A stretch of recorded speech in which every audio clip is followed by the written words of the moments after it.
दतिया जिला प्रशासन की अतिक्रमण के नाम पर कार्रवाई के विरोध में कांग्रेसियों ने लगातार दूसरे दिन प्रदर्शन किया। इस दौरान कांग्रेस नेता अवधेश नायक ने कहा कि पूर्व मंत्री नरोत्तम मिश्रा अपनी हार से इस तरह बौखला गए हैं कि वो दतिया के गरीब परिवारों को अतिक्रमण के नाम पर घर से बेघर, रोजगार से बेरोजगार कर रहे हैं।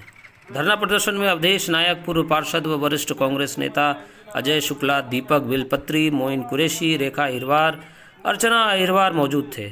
कार्यक्रम का संचालन मोहन कुशवाहा ने किया। जब नगर पालिका की जेसीबी कर रही थी, एसडीएम उसको करवा रहे थे, तहसीलदार करवा रहे थे, नगर पालिका के सीएमओ करवा रहे थे, और हम सारे के सारे लोग वहां पर पहुंचे। मौके पर आदरणीय विधायक रायन भारती जी, रामकिंकर जी, हमारे जिला के अध्यक्ष, और सारे लोगों ने पहुंचकर मौके पर पुलिस प्रशासन के सामने विरोध प्रकट किया। जिला प्रशासन, एसडीएम और तहसीलदार की तो हिम्मत ही नहीं पड़ी। सीएमओ, नगर पालिका, ये सब तो हम लोगों को देखकर और भाग गए। बुंदेलखंडी में कहते हैं पट्टी दे दी, तो हम लोगों को देखकर भाग गए। हम लोगों से बातचीत करने का इनका साहस नहीं हुआ, क्योंकि साहस केवल सच्चे आदमी में होता है, झूठे आदमी के अंदर साहस नहीं होता। झूठा काम कर रहे थे। पुलिस वालों से भी जब हम लोगों ने कहा कि आप लोग काहे के लिए कर रहे हो, काहे ऐसी क्या मजबूरी आ गई है कि आप जो है कड़कड़ाती ठंड में और इन दुकानदारों को बेघरवार कर रहे हो, बेरोजगार कर रहे हो। कई माया रो रही थी, लिपट लिपट के माताएं जब रोई तो हम लोगों के भी गले भराए, और हम लोगों को लगा कि कैसी नेतागिरी दतिया में होने लगी, कैसी राजनीति, ये वो राजनीति। दतिया में तो माई बिराजी है, और दतिया की माताएं बहनें आज रो रही हैं। केवल इसलिए रो रही हैं क्योंकि उनको पता ही नहीं था। सब्जी वाली बहनें, हमारे रेवड़ी वाले लगाने वाले छोटे छोटे दुकानदार, फल लगाने वाले छोटे छोटे दुकानदार, उनको मालूम ही नहीं था कि अभी हमारे ऊपर कौन सी गाज गिरने वाली है। जो 10,000 5,000 रुपए की लागत से रोजाना रोजगार करते थे, 300-400 रुपए कमाकर अपने घर में लाते थे, और उनके बच्चे, उनका परिवार प्रसन्नता के साथ उनके आने की बाट जोड़ता था कि बापू आएंगे, अम्मा आएगी और हमें कुछ खाने को मिलेगा। उनको बेरोजगार कर दिया, और बेरोजगार ही नहीं किया। इस हद तक वो कार्रवाई हुई। उस कार्रवाई का कितना विरोध किया जाए उतना कम है। ऐसी तानाशाहीपूर्ण कार्रवाई हुई कि बेचारों को अपने सामान उठाने का भी अवसर प्राप्त नहीं हुआ। यह तो न्याय का कानून है, और न्याय में लिखा हुआ है कि प्राकृतिक न्याय है कि आप पहले उसको सूचना दो, कम से कम 1 दिन पहले तो सूचना दो।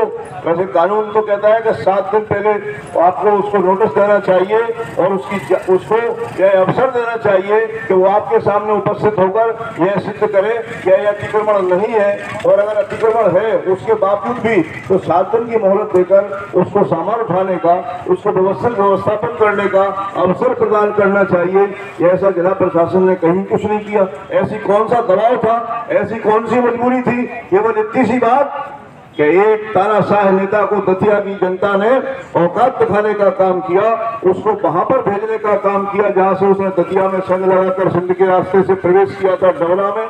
केवल इतने सा अपराध। लेकिन वो तानाशाह नेता ये भूल गया कि 3 बार दतिया में उसने चुनाव जिताया।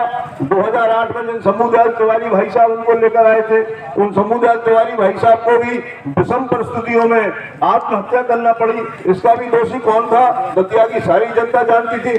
तो शंभू भाई साहब कहा करते थे कि राजनीति में प्रतिक्रिया का कोई स्थान नहीं है, राजनीति में दुश्मनी का भाव रखकर काम नहीं किया जाता। लेकिन आपने तो जो आपको लाए, जो आपके गुरु थे शंभू भाई साहब, शंभूदयाल तिवारी, हमारे पूर्व विधायक जन नेता, उनकी भी बात आपने नहीं मानी। उनको भी मौत को गले लगाना पड़ा, और उनके जाने के बाद आपने लोगों को चुन चुन कर कोई आज कार्रवाई नहीं हो रही है। 2009, 10, 11 लगातार सने कार्रवाई प्रारंभ की। लेकिन जैसे ही 2020 में भारतीय जनता पार्टी के लोगों ने कांग्रेस की सरकार लूटी, बनी बनाई सरकार को गिराया, और उसके बाद जो दतिया में गृह मंत्रालय आया, दतिया में जेल मंत्रालय भी आ गया, और दतिया में कानून मंत्री भी एक ही व्यक्ति के पास तीनों मंत्रालय जब आए, तो पुलिस आपकी, प्रशासन आपका, जेल आपकी, और न्याय की व्यवस्था भी आपके हाथ में आ गई। आपने चुन चुन के लोगों को जेल भिजवाने का काम किया, आपने चुन चुन के लोगों को जेल में प्रताड़ित करवाने का काम किया, आपने चुन चुन के लोगों की जमानत नहीं होने दी।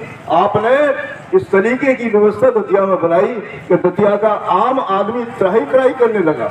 आप दतिया की इस भोली भाली जनता ने और दतिया की इस प्यारी जनता ने नरोत्तम मिश्रा की लच्छेदार बातों में आकर 3 बार इनको चुनाव जिताया। हमारे पूर्व के वक्ताओं ने जैसा कि कहा है कि इनकी कथनी और करनी में बड़ा भेद है, बहुत अंतर है।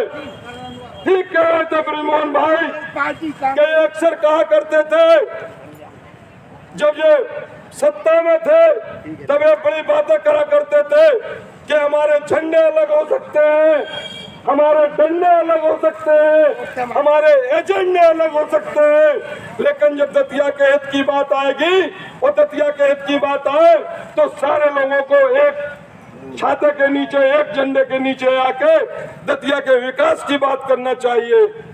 तो नरोत्तम मिश्रा जी आपसे पूछना चाहता हूँ कि ये सोच, ये बात आपकी कहाँ गई? आज दतिया की जनता ने जिसने 3 बार आपको जिताया और जिस दतिया के कारण आप मध्य प्रदेश के शिखर तक पहुंचे, जहां आप पैदा हुए, बड़े हुए, इतना सम्मान तो आपको बाहर से नहीं मिला था जितना दतिया की जनता ने दिया। और दतिया की जनता का अगर एहसान की बात आए तो तुम्हें कई जन्म लेना पड़ेंगे। यहाँ के दतिया की जनता के आप एहसान का, यहाँ का ऋण का आप उतार नहीं सकते हो। और इस उसी जनता के साथ जिसने आपको इतना सम्मान दिया, जिसने इतना मान दिया, आज उस दतिया की जनता की भावनाओं के साथ आप खेल रहे हो। अरे नरोत्तम मिश्रा जी, लोग तमाम आपको उनसे नवाजते हैं। अरे हम तो कहते हैं कि तुम क्रूर सिंह हो, तुम्हारी ये क्रूरता की हरकतें, ये तुम्हारी जो हरकतें हैं, ये दतिया की जनता बर्दाश्त नहीं करेगी। तमाम उपमाएं तुम्हें दी जाती हैं, लेकिन तुम अपनी इन हरकतों से अगर बाज नहीं आए तो तुम्हारी हर एक दमन का जवाब यहाँ का एक एक आदमी, कांग्रेस का कार्यकर्ता तुम्हें देगा। अतिक्रमण आपको हटाना है। हम कहते हैं अतिक्रमण के हम भी पक्ष में नहीं है, और निश्चित रूप से अतिक्रमण जो अवैध है उसे हटना चाहिए। लेकिन ये आपकी जिम्मेदारी है, ये शासन की जिम्मेदारी है कि अगर जो हाथ ठेले वाले छोटे छोटे दुकानदार हैं, 2 वक्त की रोटी का अगर उन्हें इंतजाम करना है तो वो किस तरह से करेंगे। अरे आप अतिक्रमण हटाओ। मैं जिला प्रशासन को भी चेताना चाहता हूँ, आप अतिक्रमण हटाओ, हम आपके साथ चलेंगे, लेकिन आपको भी सोचना है उस कोख की जिस कोख से आपने जन्म लिया है। आप निष्पक्षता से कार्रवाई करिए। जीतेंगे नहीं, सॉरी, नरोत्तम मिश्रा ही जीते, नरोत्तम मिश्रा ही जीते। तो ये वाली बात तो खत्म हो गई कि नरोत्तम मिश्रा जीते। नरोत्तम मिश्रा हार चुके।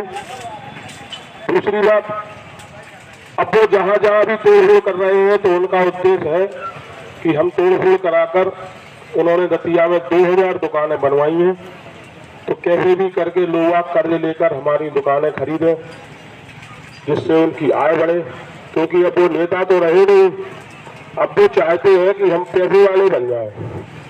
तो हमारा भाइयों इस मामले में कहना है कि अभी 2000 लोगों की दुकानें तोड़ने का उनका जो इच्छा है, अपन लोग बिना दुकानें तोड़वाए उनके मॉल पर कब्जा कर लो।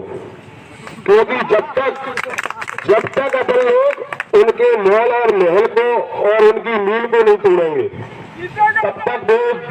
तब तक वो दुकानें तोड़ने का काम जारी रखेंगे।